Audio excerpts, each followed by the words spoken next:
Yo, yo, yo, what up, everybody? So, this is another episode of Vic Talk.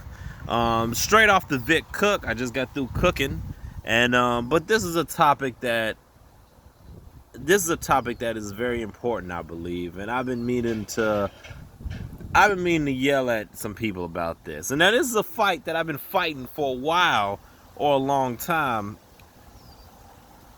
And for those that also know or that don't know, I do grill, so I know what I'm talking about when it comes to food. If you want to subscribe to my other channel, the Vic Cook, you can. But this is the Vic Cook. Yeah, I mean, you see it. I got the grill, so I do grill a lot. I got grills, so I know what I'm doing. I say that to say this: my people, stop getting your steaks well done. Just stop it. You you're getting your steaks well done and it's dry, and then you gotta cover it up with a bunch of salt and pepper, and then you gotta put that A1 steak sauce on there. Stop doing that.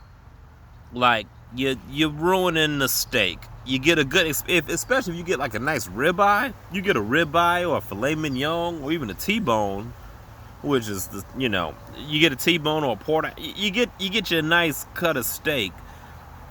Sirloin is cool too, but I really don't do sirloins unless I'm doing like a poor man's brisket or I'm doing a pot roast or something. But you get your nice tasty ribeye or a porterhouse or a filet mignon. It's a nice expensive cut of beef. You don't want to mess it up by overcooking it. And I know a lot of people, and what it comes down to is the lack of knowledge of science. So a lot of people think, oh, everything's got to be burnt to a crisp so we know it's well done and it's safe to eat. Now, back in the day, that might have helped our ancestors. Yes, cook everything, burn it to a crisp. There's a lot of grandfathers on the grill now that's still burning stuff to a crisp. And you can't, and just because you burning burgers and burning hot dogs and everything's all black, and then seared and charred, you can't just throw Sweet Baby Ray's on it as the ultimate fix. You can't do that no more. I ain't falling for that. We can't do that. You can't just burn nothing and then just throw it on, just drench it in barbecue sauce so we can't tell. We know it's burnt by the taste. But for a steak, you don't need no A1 sauce. All you need is salt and pepper. Now, for me, I take a little bit step up a notch. I do salt, pepper, thyme, and black garlic powder. Black garlic powder. It's truly amazing. But you want your steak to look like this. It's very delicious. It's you see, it's got a nice little sear. Actually, let me get the whole steak. Well, this is the rest of the steak, but it's got a nice sear on the front and back. Nice creamy pink center. It's soft. It's delicious. Now, a lot of people are probably, and then what I was going back to saying about a lack of knowledge of science is, with beef cuts, you can eat them undercooked, cause I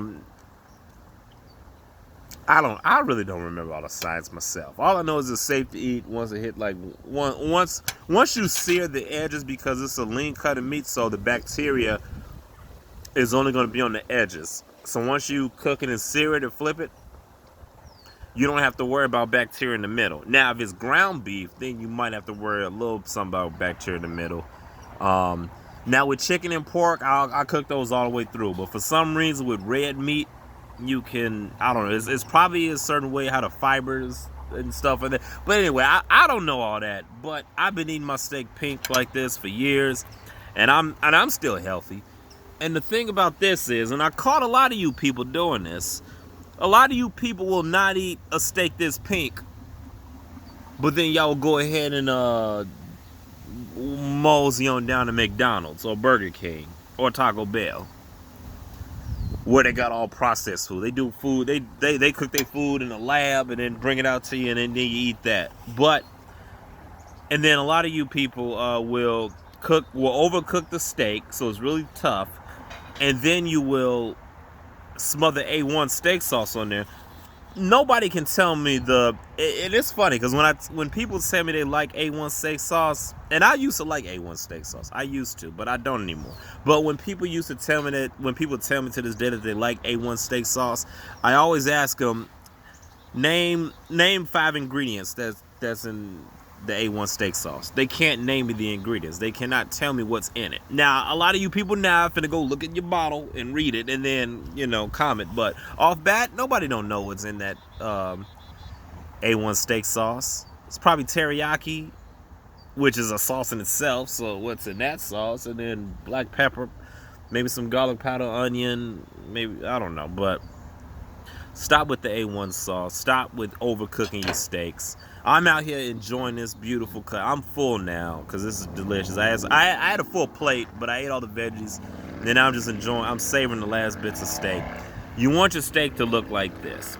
If your steak don't look like this, then you don't need to be cooking steak. Or at least don't buy the expensive cuts of steaks. Because I get tired, and there's another rant too. I get tired of going to the grocery store and all the ribeyes is in short supply because a lot of you people just like to cook it and overcook it. Well, that might not be true. A lot of you people actually do know what you're doing. But anyways, just go to the store, buy your other cuts of meat, and then just cook that. A lot of people will say, yo, you can have a well done steak and it can be tender. You're right, it can, but that's pretty much just making a pot roast or a beef stew. Like, you can cook any meat for a long time and it gets soft. You overcook it though, and it breaks down, and then you have to overcompensate it with a bunch of seasonings. Like with steak, all you need is salt and pepper, and it's good to go. With these other meats that you overcook, you end up having to put the A1 sauce on there. You got to put salt, pepper. Some people put ketchup on there. Some people put people put an extra stuff on it to put back the flavor that they done burnt out. And that's all we got to say now.